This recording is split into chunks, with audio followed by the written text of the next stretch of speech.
What is Wergild? Wergild or Wergild was money paid to compensate victims of crimes in Saxon culture.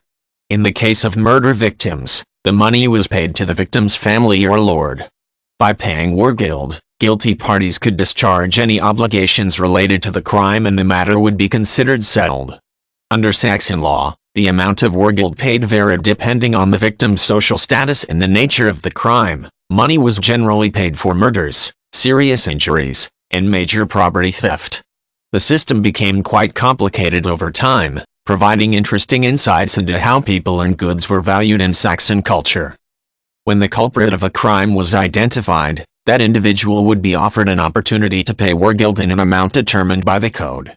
Crimes committed against high-ranking members of society came at a literally higher price, while some members of society were not entitled to Wergild at all because of their low social status. In some cases, money was due not only to the victim, but the victim's lord.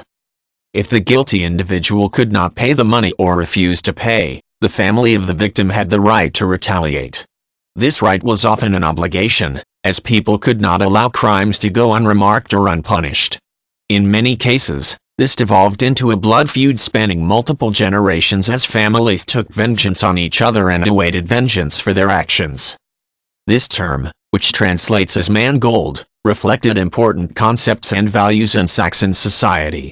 The ability to compensate victims as a form of punishment was common in many societies and is still used in some regions of the world today. Documentation involving cases where Wergild was paid is used by scholars to learn more about how Saxons valued members of their society along with their belongings. These records also offer interesting information about the types of crimes people committed, and their frequency. Eventually, this concept was phased out. In cases where people might once have paid compensation, capital punishment becomes the preferred method of punishment.